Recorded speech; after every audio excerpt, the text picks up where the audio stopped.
लेकिन पूरा समाज इकट्ठा होके आता है तो कहते हैं कि परमात्मा स्वयं आए हैं आपके रूप में। भगवान विष्णु के छठे अवतार भगवान परशुराम स्वयं विराट रूप में आए हैं। मैं उसका वंदन करता हूं, अभिनंदन करता हूं, स्वागत करता हूं। बड़ा अच्छा संयोग है, शिष्य की भूमि है, कर्ण की नगरी है और गुरु का महाकुंभ हो रहा है।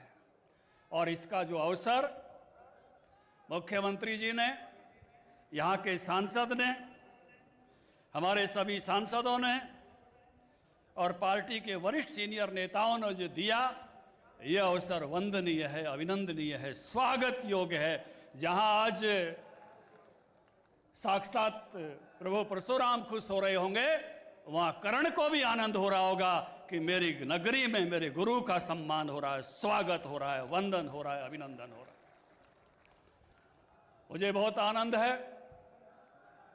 कि आज मुख्यमंत्री जी ने एक ऐसी परंपरा सरकार बनने के बाद शुरू की कि महापुरुषों की जयंतियां सरकारी तौर पर मनाई जाएं। और इसके लिए मनोहर लाल जी बहुत बड़े सरे के अधिकारी हैं।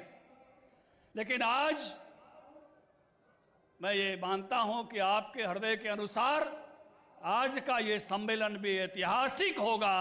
मैं अपने मुखारविंद से नहीं, अपने मुखारविंद से वो कोई घोषणा करेंगे और ये सम्मेलन ऐतिहासिक हो जाएगा, पूरे भारत में इसकी चर्चा होगी।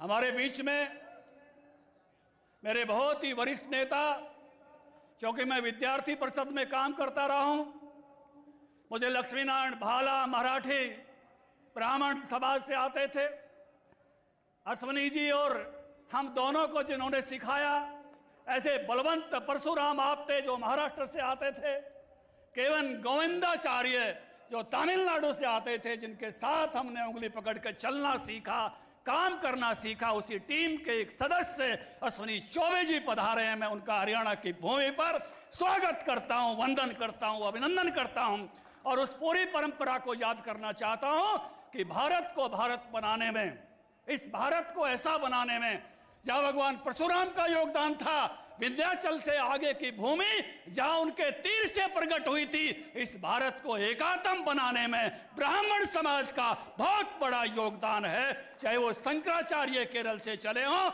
चाहे वो संघ का काम चला हो, चाहे अखिल भारतीय विद्यार्थी परिषद चली हो, इस भारत को एक ऐसा भारत बनाने में जहां 12 ज्योतिर्लिंग पूजे जाते हैं, जहां 52 शक्तिपीठ पूजे जाते हैं, जहां कृष्ण कुरुक्षेत्र में भी है, वृंदावन में भी है, गुरुवायूर में भी है और जगन्नाथपुरी में भी है और द्वारकाधीश भी है और गोविंद करके जो मणिपुर में भी है। इस सब को बनाने का काम किसी एक समाज को अगर मैं सरे देना चाहता हूं तो ब्राह्मण समाज को देना चाहता हूं, उसका वंदन करना चाहता हूं, अभिनंदन करना चाहता हूं।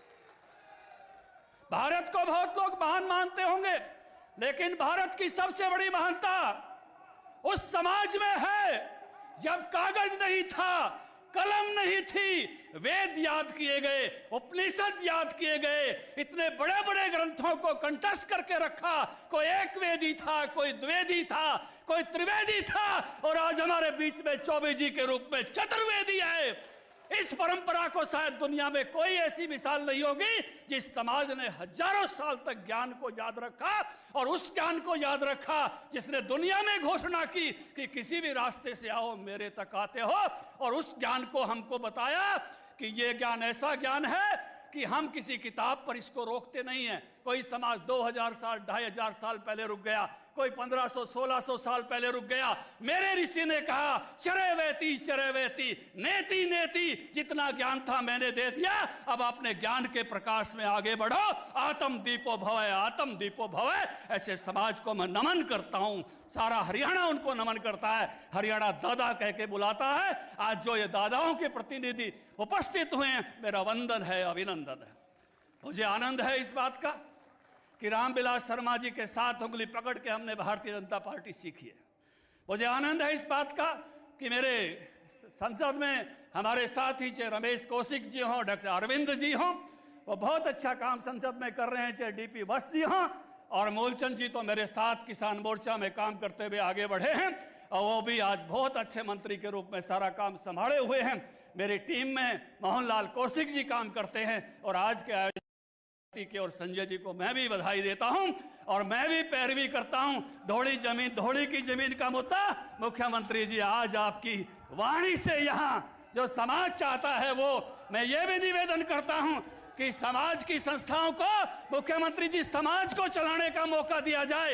एडमिनिस्ट्रेटरों को हटाइए और सभी समाजों को अपनी अपनी संस्थाएं चलाने का मौका दीजिए और उन समाजों की जो मांग है उनको पूरा कीजिए। जो वो चाहते हैं उसमें आप आगे बढ़ने का आज काम करेंगे। और एक बात जो मैंने कहा कि अपने मुख से नहीं कहूंगा, मुख्यमंत्री जी खुद कहेंगे, वो भी आप सब सुनकर जाएंगे। मैं मंच पर उपस्थित नरेश कौशिक जी समेत सभी का, गोपाल शर्मा समेत सभी का वंदन करता हूं। और महाराज कालिदास, मैं एक शब्द कहकर अपनी बात को विराम दूंगा। आप याद करो उस आदमी को जो पिछले दिनों कभी आपको मिला हो और उसको मिलने के बाद आपका अहंकार पिघल गया हो। उसका अपना अहंकार तो हो ही नहीं, लेकिन उसके सामने होकर आपका भी अहंकार पिघल जाए, ऐसी शख्सियत महाराज कालिदास जी, जिनके सामने खड़े होकर हर व्यक्ति का अहंकार पिघल जाता है, ऐसी महान शख्सियत आज मंच पर है। मैं उनको वंदन करता हूं, अभिनंदन करता हूं, प्रणाम करता हूं और आप सबको आपके हृदय में बैठे हुए भगवान परशुराम को पुनः प्रणाम करते हुए अपनी वाणी को विराम।